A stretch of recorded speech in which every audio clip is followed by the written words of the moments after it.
Hello, ladies and gentlemen. Really messed that up right off the bat. Hello, ladies and gentlemen. Welcome to Seahawks Coast2Coast with me, Joe Stevens from Seahawk Talk.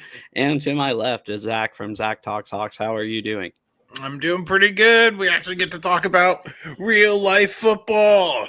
I'm so Yeah, excited. yeah, kind of. I just want to let the viewers know, okay? I know you guys noticed I've been to every Seahawks game since I've started this uh, channel. The Rona kept me down on Thursday, dude. I had COVID so bad I didn't go to the game. Um, I was only going to go to one preseason game anyway, so I ended up switching it with my uncle. But yeah, so that kind of sucked last week. Other than that, how has your last week been? Um, just in terms of football, pretty good. Everybody's moving and grooving now with real people on the football field. Some we will only see two more times, and some that we can get excited about, like future Hall of Fame running backs that nobody ever thought we have. But I'm Yeah, ready to overreact and overpromise, and yeah. that's Let me that's pull up what the this time of year roster is all here. about. Let me pull up the numbered roster here because I didn't rewatch the game like I normally do. Normally, I rewatch a game before we go on the podcast, or at least the condensed game, just to kind of get a feel. I didn't today because I was like, I don't know. It was a tie. Yeah, that's the only reason. Want to say what's up to Peo Time? How you doing? Um, one sec. Let me see. Number 31, whoever that guy was. Kind of forget his last name at the moment. Oh, he's a running back. I Yeah, Jacardi Wright. yeah. Jacardi Wright. All right, that guy's the next Barry Sanders or Walter Payton, depending on who you talk to. Um, let's I guess start with the running backs. Um, I thought number Jacardi Wright ran great. I was a little upset with what we saw out of Damian Martinez. Yeah, you were on the Damian Martinez train, and I know on the broadcast, they were talking about how they really appreciate his vision and all that stuff. I just felt like he really kind of fell flat. Like it wasn't. They gave him a few opportunities, six Just touches, but he tried to have a catch in space. Really didn't go anywhere either, and um, it's yeah, just kind of flat. yeah. Personally, like I'm pretty sure he like dropped the ball on one of the kick returns. Um, that I'm like 90% sure that was him, and then just a flat is a good word. It seemed like he was kind of like it seemed like he didn't really want to be there. Is honestly kind of what it seemed like, and I don't know. I wasn't very impressed with him and how he ran. I don't know. It just seemed like he was like, oh, can we get the preseason over with? And it's like, dude, what was he, a 6th-round draft pick? Uh, there's Make no that ball. guarantee you make the roster, but moving to a positive, how about George Halani coming back this year? Um, and he looked amazing. I was a Yes, fan. He looked like the best Boise State running back in that game. I know. How crazy is that? And Seahawks Twitter had some fun with that as well, with a little jab. And Mhm. but yeah, Halani ran great in open space. I thought his vision was really good. Um, Being able to sort of bounce stuff. He had some success between the tackles, but ultimately like bouncing stuff outside and being able to get the corner. And um, it was that was cool. Like, Mhm. all right, I see you. Like two tight end sets, the return of the fullback, which I can't Yeah. believe we haven't talked about yet. Yeah, I was Um, gonna say while we're on running backs, let's talk about Robbie Oots because he seems like he's gonna be a guy that makes the roster, and he seems like he's gonna be a guy that gets quite a bit of playing time, probably like 25% of the snaps, which is yeah, insane. yeah, I mean, that and doesn't sound like a lot, but 25% of the snaps as a fullback is a lot in today's NFL. So, The off scheme, we were told, hey, this is going to look really different. And 2 tight end sets, fullback. I thought he blocked really well. yeah, He on did. the Helani touchdown. Yeah. And I'm pumped. Like, I'm a big fullback fan. So, yeah, Me too. return of the I've been a fullback. fullback fan for years. I mean, really since about I'd say 2020, because the last real fullback we had, I believe, was Will Tukawafu, who I met his wife at the Starbucks at the game, and I don't know, it was just a casual just conversation. And she goes, "My husband was the last fullback for the Seahawks," and I said, "Who was he? Will Tukawafu?" Just and she goes, "You're one of the only people I've ever heard pronounce our last name right." And I was like, "Sick, dude! It was him." No way. Yeah, this was 2 years ago. But no, it's been killing me that it's been underutilized, not just with the Seahawks, just in the whole NFL. And it's like, okay, this has been a position since the beginning of time, really, since the beginning of football. And I get everybody wants to be flashy and go outside, but sometimes we need 3 yards in a cloud of dust. And I think that's going to be this offense a lot. Big Ten football, baby. Yeah. That's what I'm talking Yeah, about. we're good. Big Ten football is what the Seahawks are really going for. But you'll see some other stuff. Obviously, it won't just be run it. We're not 2024 Michigan. We're gonna have a quarterback, which I guess we can get to next. I thought Drew Lock, other than one of the dumbest throws, it was a typical Drew Lock throw, right? You're like, oh, this guy's kind of like Brett Favre light. He's not as good as Brett Favre. He's as bad as Brett Favre. He throws a bonehead interception. Other than that, I thought he looked decent for a backup quarterback.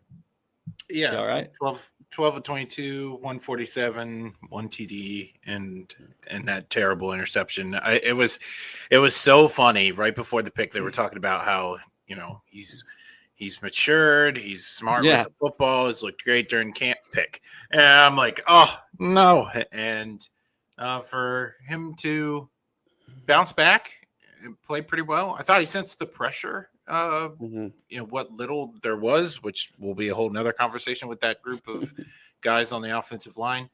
I thought he managed it pretty well for a guy we hope we don't see. So, good stuff out of Drew.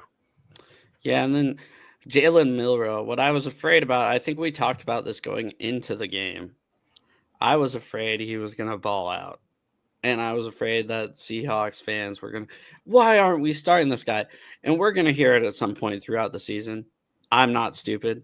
I went to a game last year where this guy was like, Sam Howell needs to go in. And I'm like, we already saw him. He sucks.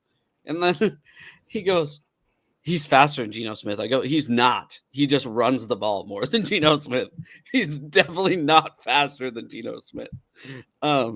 We're going to see that. I think we'll see some packages with him, like a Taysom Hill, but not Taysom Hill because I don't like Taysom Hill. But we saw it on that big run that got called back for a hold. We saw his explosiveness, and that got me kind of excited. Yeah. When he went out on that bootleg and scooted down the sideline, I was like, oh, he is – yeah, he is very, very fast. And so that could be cool later down the road. And 2 years. I mean, 6 of 10, 61 yards, no touchdowns.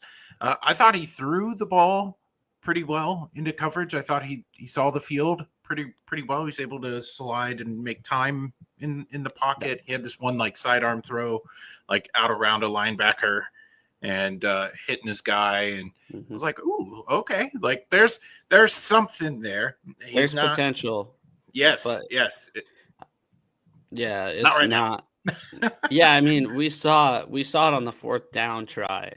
That would have basically iced the game, and not tied it. He should have tucked it and ran. Instead, he kind of had a throw to the tight end, which is just, it zipped out of his hand. He has great arm strength, but I just don't think the decision making's there quite yet. So Yeah. Could have um, ran. I had some green. yeah, could have ran. I don't know. It did look a little congested, but I don't think that pass had a chance of being caught. So let's talk about tight ends. There was a lot of tight end usage, which looked nice. I like that. I think I can really only think of one play where Arroyo kind of came back to the ball. Um, saw that the quarterback was kind of under pressure, came back to the ball, caught it. I think it only ended up being like 6 yards, but that's perfect. That's what we need, right? This offense, we're not trying to, like we talked about earlier, we're not going to try to blow the top off every play. This isn't Brian Schottenheimer of 2020, okay, of the first half of the season where it's let Russ cook. This is going to be a very team oriented offense, and I kind of like the tight end room. I think we talked about that a little bit last time. I don't remember if Noah Fant was released yet the last time we talked, but I don't mind it. And you already know I love our tight end room. I think it's young and exciting, and you got guys on that in that room that can do a little bit of everything.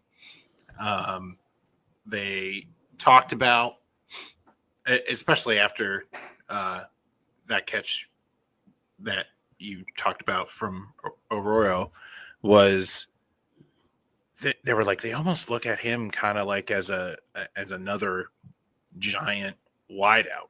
And I'm like, yeah, I can see it because his athleticism is so good. Man, I'm pumped about the tight end room and how they're going to use him, right? Where in the past, I mean, I just felt like Seattle had tight ends because it's a required roster spot. And even Jimmy Graham. Yeah. I mean, he's probably our best tight end in the history of the team. He wasn't very good here. We kind of just force fed him the ball, and that's why he had so many yards. So, yeah, and just your boy, your wife's man, Jake Bobo, got 2 catches. So he's fighting, dude. He's doing everything he possibly can. Yeah, I don't know if he's going to make it, to be completely honest. I don't know either, but he's trying. He's a vibes guy for sure.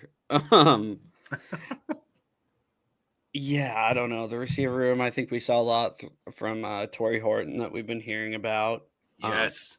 Obviously. Man, how haven't we talked about this guy? Like, because I've been going down the line. I've been kind of trying to save the O-line for last. But I don't know. Torrey Horton, he was really kind of the only one that popped to me during the game. I don't know. Can you say somebody else in the wide receiver room that you got super excited for other than him? Not particularly, no. But at the end of the day, you only need one more, right? With the offense that we're running. And if it's just one guy making plays, I mean, he looked so good in his route tree and just making separation. And, you have to watch the film for when he's not the guy catching the ball. But,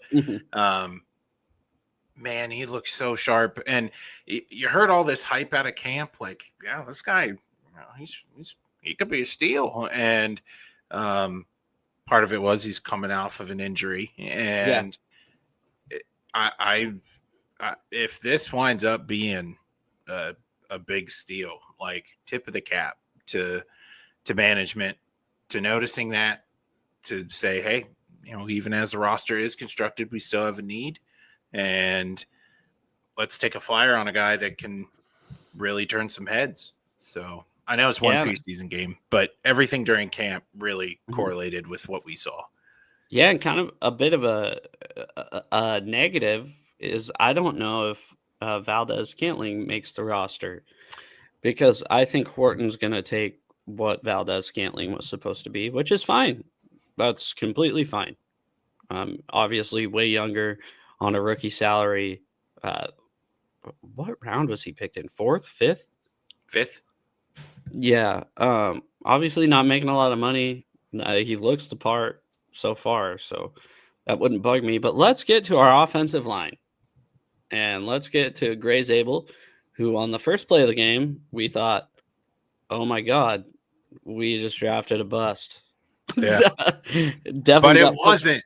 But it wasn't. Get that out of the way. Our offensive line, once again, the Raiders played a lot of starters, and I think For a that was, long time. and I think that's why I feel more positive about the offensive line than I would have a normal preseason game. Now we'll Yep. see this week, because I think we're going to see a lot of Chief starters, because I think we're going to play our starters basically the whole first half, if not just the first quarter. So I don't know. I guess tell me how you feel about it. I'm feeling 10 times better. We still have to see Charles Cross in there, because he had surgery on his finger and he's out. Which, when I first heard he had surgery, I was like, I was like, oh my God, he's gone for the season. Then I heard it was on his finger, and I was like, cut it off and actually play. So, um, The things we require of other humans we don't know for our own entertainment. Like, hey, we're not just off your finger, man. making millions of dollars. Sorry. No, I'll cut off a finger for a first round rookie contract. I'd have to think about it. I like my fingers. But the offensive line, you hit the nail on the head. Pete, as much as he rah-rahed and talked through the media sludge of going back to Seattle, and this just being like just another game, like this is the game that's in front of us, like he wanted to win that game, and I don't blame him.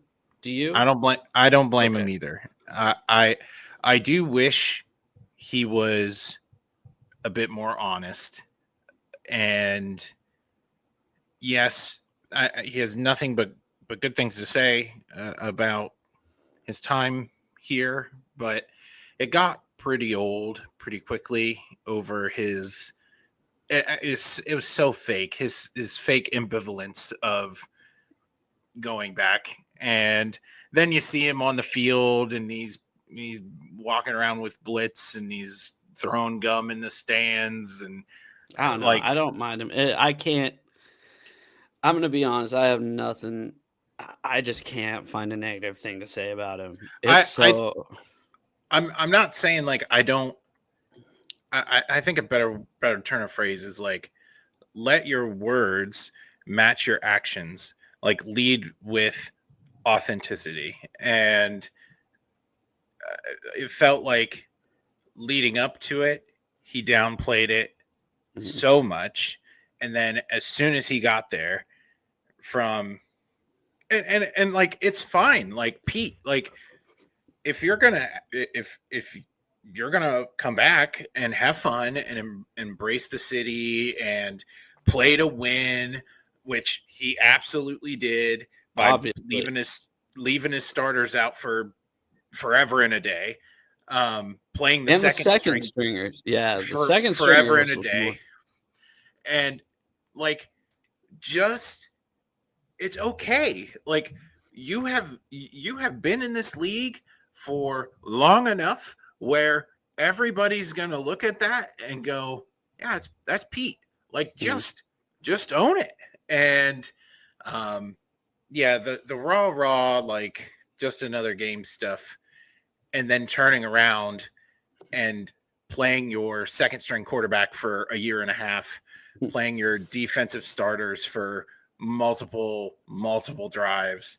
Like, it's like, okay, I understand you want to win. I probably would have known that in my heart, but just own who you are, dude. Like, everybody loves it. And so that would have been like my nitpick, but Nothing really bugged me about it. But to go back to the offensive line, you nailed I it. guess that's where we're going. Yeah. Yeah, I kind of forgot. You nailed it. Like, because they faced that level of adversity for as long as they did, I thought the pocket was in form. They did what they needed to do. You talked about it on this show in person. The inability to open up run lanes last season seems like, at least for right now, that they're working together a lot better as a unit in order to make run lanes. So that's all. It's super exciting. That is so exciting. Yeah. But I mean, other than the first play, Gray's Abel looked awesome. I think we're gonna have a different left tackle than who started. I don't even remember who was the starter at left tackle. It wasn't Stone Forsythe, that's for sure. Woo! Yeah, and it wasn't Oluwatimi who started. It was that guy from North Dakota State. So that had to have a little bit of continuity. I don't mind the guy Sundell. Sundell started at center. And he played with Zabel at North Dakota State, so I think that's kind of a cool connection. Yeah, I don't know. It just was very positive and something that we've been super negative about for a long time.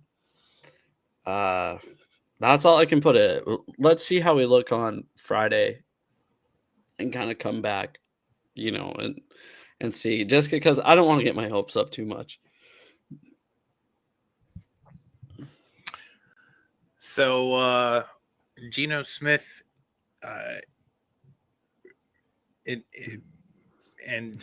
he also played. Yeah, I thought he looked good. I thought he looked good too, and just doing Geno Smith things, and then the Geno Smith interaction. Yeah, is that what that word is? Yeah, so I want to give my take on this first, if that's okay, just because I've been to so many Seahawks games. So I sit in the center of the south end zone. The visitors tunnel to my right. I'm kind of shaded towards the visitors tunnel just a little bit. That fan has been to every Seahawks home game since I've been 5 years old. The fan that held the Jamarcus Russell Geno Smith sign. If you go back and watch the DVD, I almost like screen recorded it. I almost popped it in my Xbox and took a video. He's been holding signs like that forever. In 2005, or the DVD of the 2005 Super Bowl run, we played the Panthers in the NFC Championship. He shakes the hand of the owner of the Panthers and then holds up a sign that says Carolina Panthers, the Walmart of the NFL. I've seen him with way worse signs. That's his thing, which is totally fine. And he's been on this isn't this guy's first time on the news either. The Bills played us, and I believe it was 2016. It's when Rex Ryan was coaching for him. He had like a misogynistic thing because they had a woman coach, like assistant coach. In 2008, we played the Jets, the snow game. Jets players threw snowballs at him. Okay. That's this guy's thing. It does not bug me one bit that this guy is holding up signs like this because I've seen him with way worse signs than that one. Geno Smith doesn't bug me one bit because I thought the whole interaction was kind of funny, and also who cares? He's not. But I hate the casuals. I never thought I'd say that. Casual Seahawks fans on Twitter going, oh, this fan shouldn't be holding a sign like that. He's been doing it since the stadium opened. And guess what? He's been wearing the same jersey since the stadium opened. It's kind of funny. It says our house on the back and then number 1. I mean, I don't mind that guy.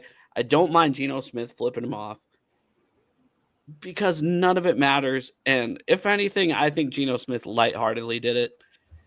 Yeah. I don't think he wants to fight that guy. I just thought it was funny. Where are you at on this? I'm sorry for hogging the. No. Hey, you're the guy that's there.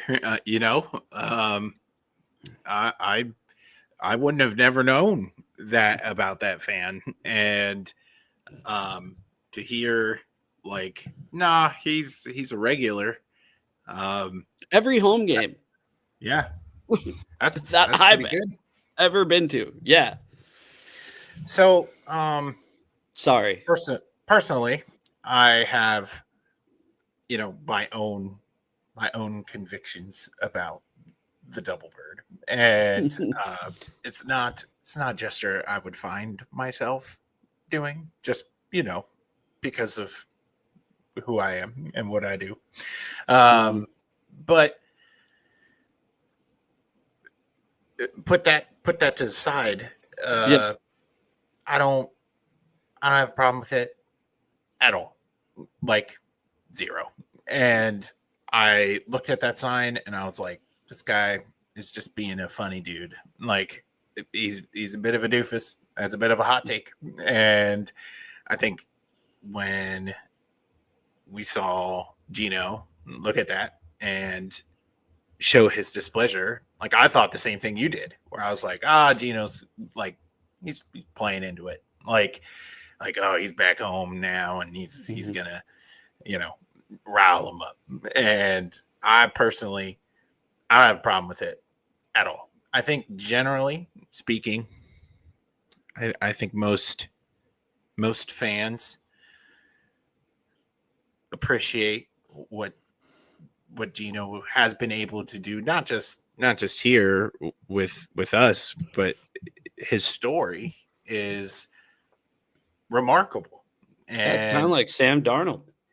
yeah, and like, well, pump the brakes on Sam. If Sam can prove it this year, like, okay, now I don't know how, but we struck lightning twice. But To be fair, it wasn't us. It was Minnesota. We didn't just take a flyer twice. Yeah, and like, I think the NFL community looks at Gino's story and appreciates what he has done. I think for the majority of fans, other than like super greedy Seahawk fans, look at what Gino has done in our uniform and appreciate what he has done.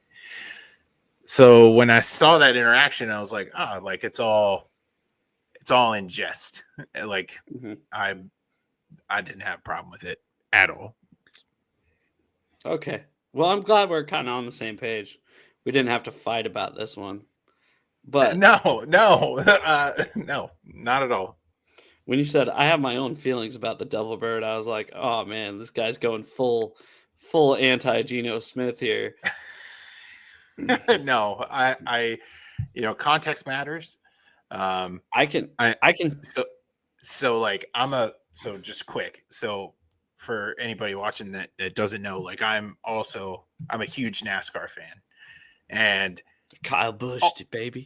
All the time, all the time, people are driving these cars one-handed because the other hand is out the window off the guy behind them, and it's most of the time in jest, like, oh, I got you. And so again, context matters. I think this Gino story fits that pretty well. Yeah, my mom called me on Monday. Or no, I lied. I totally lied because I went to see my mom on Saturday. My mom goes on Saturday. She goes, man, can you believe that Geno Smith flipped off the stadium? I go, what are you talking about? She goes, I read this news article saying that he flipped off the stadium. And I go, no, he didn't. He flipped off the sign guy in the visitors tunnel. And who cares? Yeah. I looked up while we were talking what he did during the Bills game in 2016 is he yelled at the special teams assistant coach for the Bills, who was a girl. He said, hey, waitress, can you get me a Pepsi? Whatever. I really don't care. Like, I think hecklers are awesome. It's part of the game. You're getting paid millions of dollars. You're an assistant coach. You're getting paid hundreds of thousands of dollars. Guess what? Go do your job. We paid to be here, sorry if you're. I mean, it's not like he's taking offensive, like an extremely offensive stance or anything. You're getting paid millions of dollars to be here. We're paying hundreds of dollars to be here. Okay, Yeah. let us kind of say what we want, and the amount of times that I've held my middle finger up at Seahawks games from the age of like 10. Not little boy Joe. Yeah, from the age of like 10 to 27 is a lot more times than Geno Smith's held his middle finger up inside that stadium. I can promise you that. So I don't know. It irritated me on both sides. People that took his side and people that took Geno's side. It really, there's no side to take. I thought it was kind of, so sorry. Yeah. Hey, I see you, Eric Wallace. Thank you for the sub. I really appreciate it. Yeah. Hell yeah, Eric. Eric's the man. He's been on the show a couple times. Oh, great. Well, I think we've definitely chatted like on live before. I think it was like a multi when we used to do call-in shows and stuff. But yeah, Eric's the man. He's from Seattle. He's a Seahawks fan. Oh, awesome. Yeah. More content will come out on that channel when the regular season starts. So when he decides to grace you with it, Eric, is when that comes out. So I'm a busy dude. I'm sorry, but if there's more subscribers, then who knows? I could just retire from what I do and just do this for a living. That would be. He'll do a 25-hour a day stream. Man, some of those primetime games felt like a 25-hour stream. Let me tell you. And the Bears game last year. Ooh. I can't remember the last time. So obviously, I don't stream the games because I feel like me just telling you how I've used my middle finger at the Seahawks game since I've been a wee lad really tells you why I shouldn't stream the regular season games. I watched that and I was watching it with my friend. And I was like, I'm kind of bored right now. Like I've never been. How do you think I felt? Just sitting, watching, being recorded, reacting. Well, the thing is it wasn't like two great defenses going at it. It was ineptitude. It was just two inept offenses just trying to like gain 10 yards in 4 plays, and it just never happened. They were like, oh, okay, yeah, let's punt it on 4th down. What a time. What a game of our time. Anything else to say about the Geno Smith thing? No, I think we're good. Let's look forward to this week. I think there's a lot to learn coming up. First thing to look forward to. Do you think Taylor is going to be at the game or no? I don't think she shows up for preseason. I don't know. She just kind of had this giant podcast thing that just broke the internet. So, I mean, if she wants to capitalize on the new album drop, then she might show up. Okay. Speaking about people hating on people, do you hate Taylor Swift? No. Okay, yeah, I'm not. I don't even know her music, to be completely honest. It's just like when they play the games and they pan to her for a second, people get pissed off and they're like, "Yo, they're showing Taylor Swift," and it's like, sorry. It's like they would have panned to a random person in the crowd anyways. Like, what are you getting mad about? Once again, this kind of takes me back to the Geno Smith thing. I just don't care. As long as they're showing the game on the field, why do I care if they show Taylor Swift in the stands? Yeah. I mean, it does get old, but I'm not. There's a difference between it being like, yeah, I don't know if getting her reaction for everything is necessary. And then like some people are like angry. And I'm but like, also does it, I feel like it's people that don't actually watch football because like, is it negatively impacting your football watching that they show Taylor Swift? Yeah. A few plays later, I'm going to forget that they did that because if the game's good, then that's why I'm watching. So yeah, exactly. I think there's a good chance because she was just on. I don't think she's making it. Yeah, I think there's a really good chance she's there. So, and that will probably be our only Taylor watch we ever do. We'll see. When we Unless if play the AFC West next year. they So, play each other in the Super Bowl. So you mean when? When the Seahawks go to the Super Bowl? it's an if. I mean, the Chiefs are getting older. Yeah, that's what I mean. If the Chiefs manage to make it that far. Other things to look for other than Taylor Swift. I think you look at the offensive line. I think we're going to go against starters again this week, at least for the first quarter. Let's see how they hold up against. I don't know if guys like Chris Jones are going to play, but I know probably like Karlaftis is going to play and other starters, right? That's really what we're looking for. We're looking for NFL caliber starters against our first team offensive line. And let's see if they can hold up. And if they do, I think I'm going to be a little bit more positive than I was this week going into, I guess, the regular season. So, yeah, I am glued to the offensive line. I also want to see what Horton winds up doing in this game against maybe a more polished team, whether it be ones or two action. We don't know. But I want to be able to be more confident.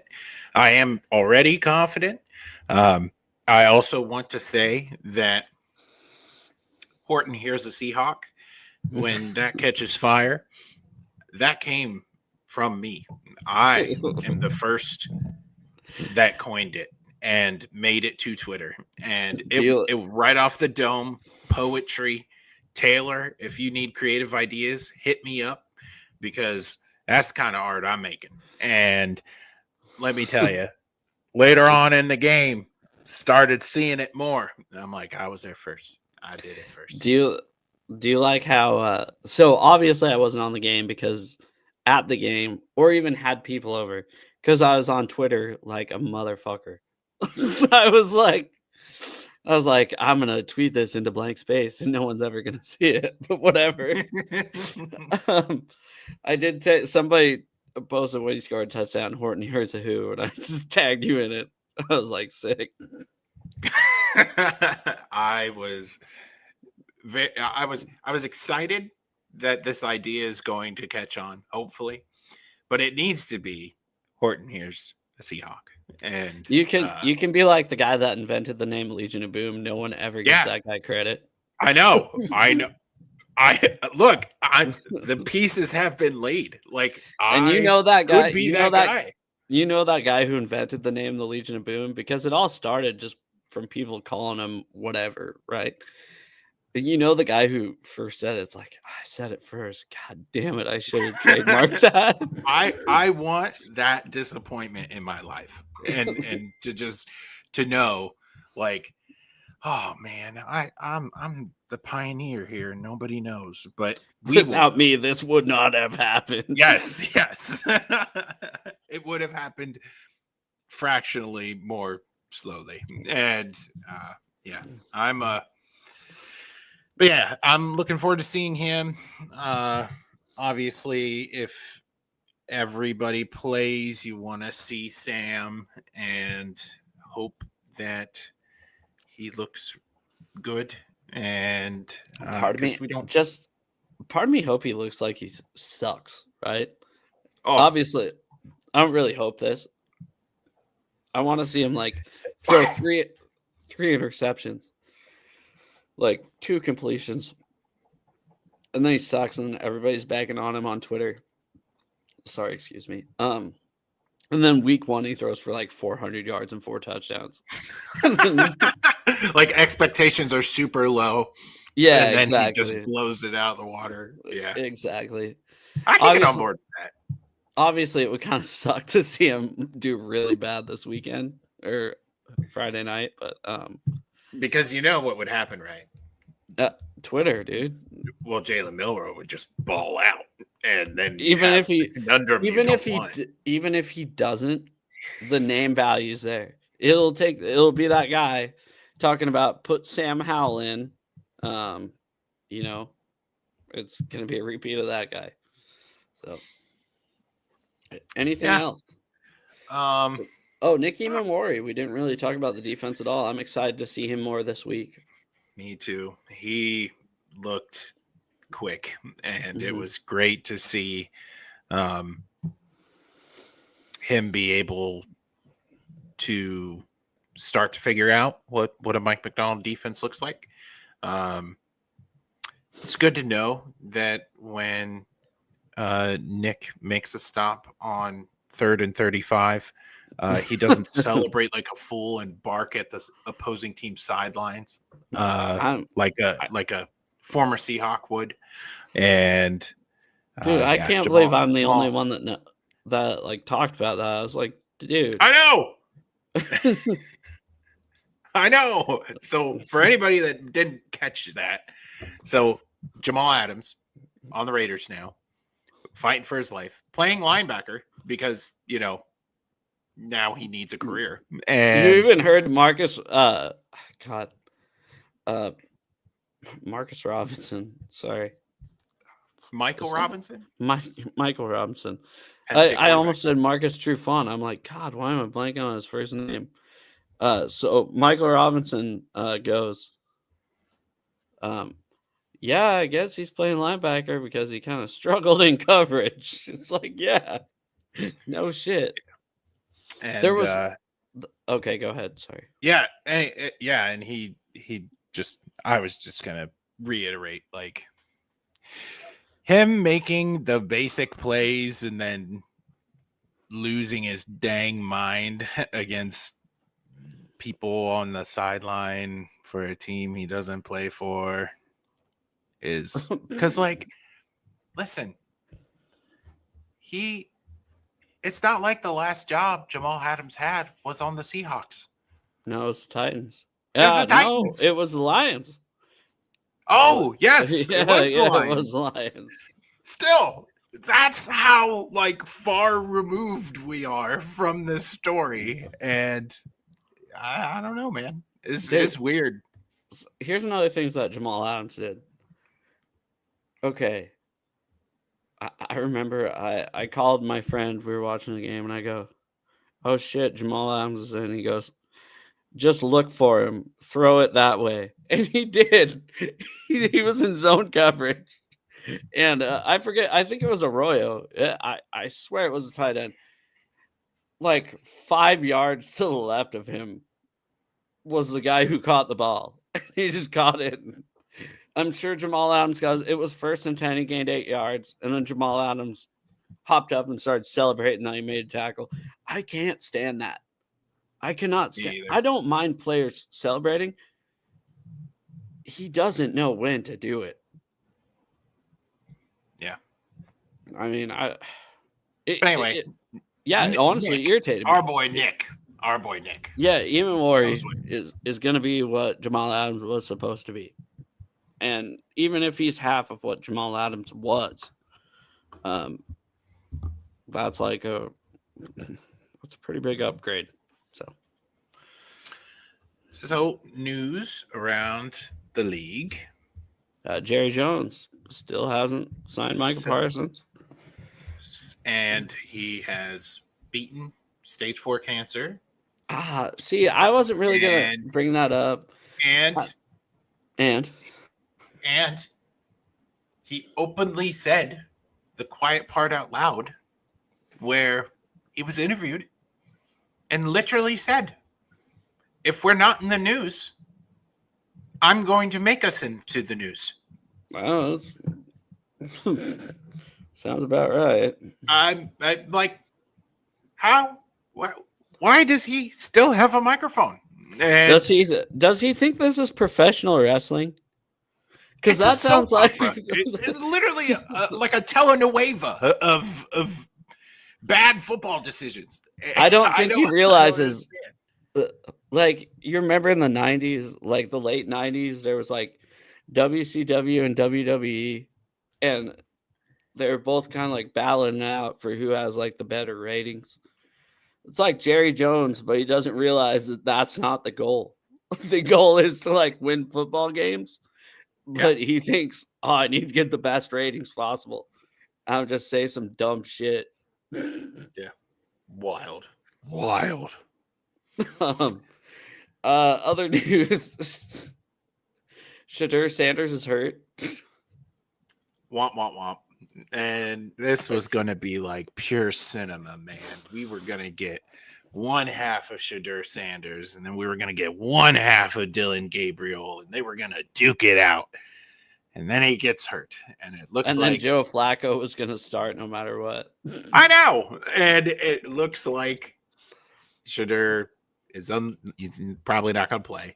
And man, I've never been more interested in a second or third string quarterback battle in my Possibly life. fourth, because I think I they have know. Pickett.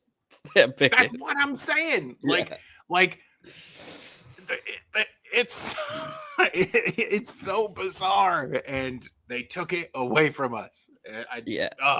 Football gods are brutal. Oh, there was something else I was going to bring up. Football. Kenny Pickett.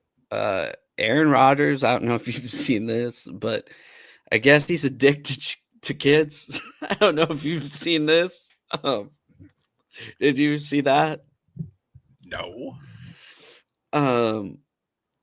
I guess he was like Aaron. This kid was like, he was at these both happened at golf tournaments, and this kid goes, Aaron Rodgers, you almost hit me, and he just goes, almost doesn't count, then just walks away.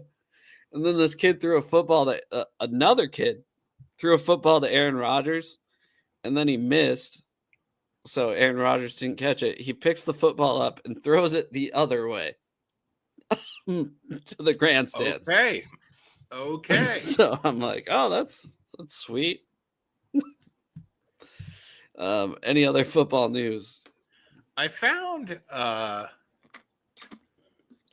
interesting article, and I wanted to share it with you because, and I know it's not on your rundown, and I know you asked me for input for the show, and this is probably when I should have. Your input sucked. Your input was bad. It was just fangirling over the Seahawks, but let's see if I'm able to do this because this article gives grades to the prominent first round rookies in their first games of the preseason. And I thought it'd be neat to look around the league and are we presenting something? I'm trying to patience, goodness gracious. No, it's fine. I was just I'm trying over here. There we go. There we go. To just look around the league, keep our minds fresh about, who's new and just see what they did. And Cam Ward, your favorite human? I don't hate Cam Ward. They gave him an A+ or an A- grade here. I guess what I saw was the velocity and accuracy were solid. This isn't. If you're gonna mock the article, it's fine. It's fine. I guess he looks good. I watched a couple throws. But we can get to guys like this. That's what I was going to bring up. I'm sick of the Travis Hunter hate. I don't hate Travis Hunter. I think he's doing something in the sport that's really hard to do, and people are just hating on him for no reason.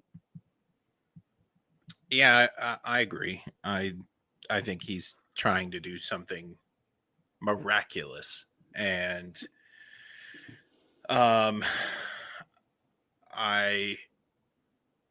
if football gets its version of Shohei Ohtani, even if it's not to the excellence of what Ohtani is, I think it's good for the game. And for him to be as bold and as confident as he's been, I'm going to do this. And he hasn't been an ass about it. Exactly. That's where I don't get. that's why I don't get where all the Travis Hunter hate has came from. Everybody's just hating on him, and it honestly kind of bugs me. I'm rooting for him, even though he went to Jacksonville, which is like the wasteland of first round draft picks. True.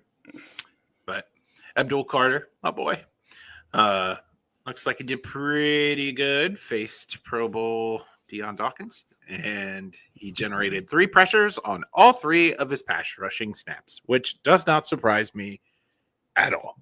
I really thought he was going to fall to us, dude. I really thought Abdul Carter was going to fall to us. Oh, he is going to be a freak in the NFL. Yeah, it's like Micah Parsons. They really looked exactly the same in college. So, Will Campbell, guy who said I would die for my quarterback. I saw that. I thought that was kind of corny, but also funny. I don't know. I didn't take it very seriously. Yeah, 0 quarterback pressures, so that's good. And looks like Patriots got a gem there. Mason Graham. I think he's going to be good against the run, especially. I know he got a C+. I'm just every guy that they grade bad, I'm just like, oh, I think this guy's going to be good. I wanted to get your perspective on Ashton Genty because we obviously played him and bottled him up pretty dang well. I was going to say he only had 3 rushing attempts. I kind of hate to be that guy. I thought most of it was on the offensive line. I thought our defensive line penetrated well. Yeah, I agree. And I'm excited to see what he does. I think Pete will figure out a good way to get him involved. Offensive tackle here. I'm gonna pretend like I watched Missouri football. I have no idea who Armand Menbow is. Armand Membu, sir. Yeah, I've never watched a snap of him in my life. Ted McMillan? Yeah. 2 snags for 43 yards. That's good. I was hoping that he might be our guy, but we have Horton here too, so that's fine. Yeah, he's even better. Some say. Some say. Some us. We are the some. The Saints offensive tackle looking good. Why can't they grade him? 2 targets, 8 yards. Yeah. But why can't they grade him? I don't know. It's like, whatever. I'm assuming these 2 didn't play. Michael. I guess so. I think didn't Tyler Booker, isn't he the guy that injured himself like he's done for the year? I know the Cowboys lost a lineman for a year. Yeah, so did the Chargers right after he signed the highest paid. I know. Kenneth Grant. Oh, check out Tyler Warren. I don't really care. Bum. After only got a B+ from Anthony Richardson, who also got hurt again. Yeah, but he did so. Like in his second catch, he went and did something in the NFL that I thought would take a few years for him to just go and do, because he used to do this all the time at Penn State, and that was like taking a massive hit and just being like, whatever. Yeah, like he was that dude. And when he caught that ball and then took a more violent hit from a real NFL player and was like, puh. I'm like, oh man, like he is going to be so much fun to watch this year. Remember when DK did that against the 49ers? Yeah. They tried to like go over the middle. I'm gonna miss DK, to be completely honest. You remember all the fumbles he fumbled away because he's trying to fight for extra yards because he thinks he's the strongest human on earth? I heard Walter Nolan did great. I'm just kidding. Shamar Stewart. Yeah, I get the ones that didn't play. Like I'm assuming the other ones didn't play, but Colson Loveland, they were like, okay, here we go. Playing left guard in his preseason debut, Zabel looked like he was back at NDSU with with the ease at which he locked on and displaced defensive linemen, particularly in the run game. His burst off the snap and agility to gain leverage were outstanding. Plus, he did not give up a pressure on 11 pass blocking opportunities. I don't know. Yeah. You know what's cool about him looking more comfortable in the run game? That's kind of what we were nervous about, that he wasn't used to kind of manhandling bigger guys because he went to North Dakota State. I feel better. Yeah, he caught a pass. He caught a pass, but yeah, no big deal, guys. He caught one pass. Jackson Dart, A+. Russell looking over his shoulder. But no, seriously, Gray's Able looking good against the run really kind of says a lot that he's kind of manhandling NFL talent, because he played FCS football, right? Those guys they had defensive tackles that weighed like 180 pounds. So, yeah, I don't know. I'm excited about that. I was excited to see, I don't know if I said it. I know we're kind of running short on time, but I was excited to see Abe Lucas out there for the first time, like, in a very long time. Yeah, I agree. So. I am really rooting for him, and I hope it all works out. Like, he is very talented. He just needs to stay on the field. Yeah. Yeah, it's kind of like CJ Pro size. No, I'm kidding. But you're just poking buttons now.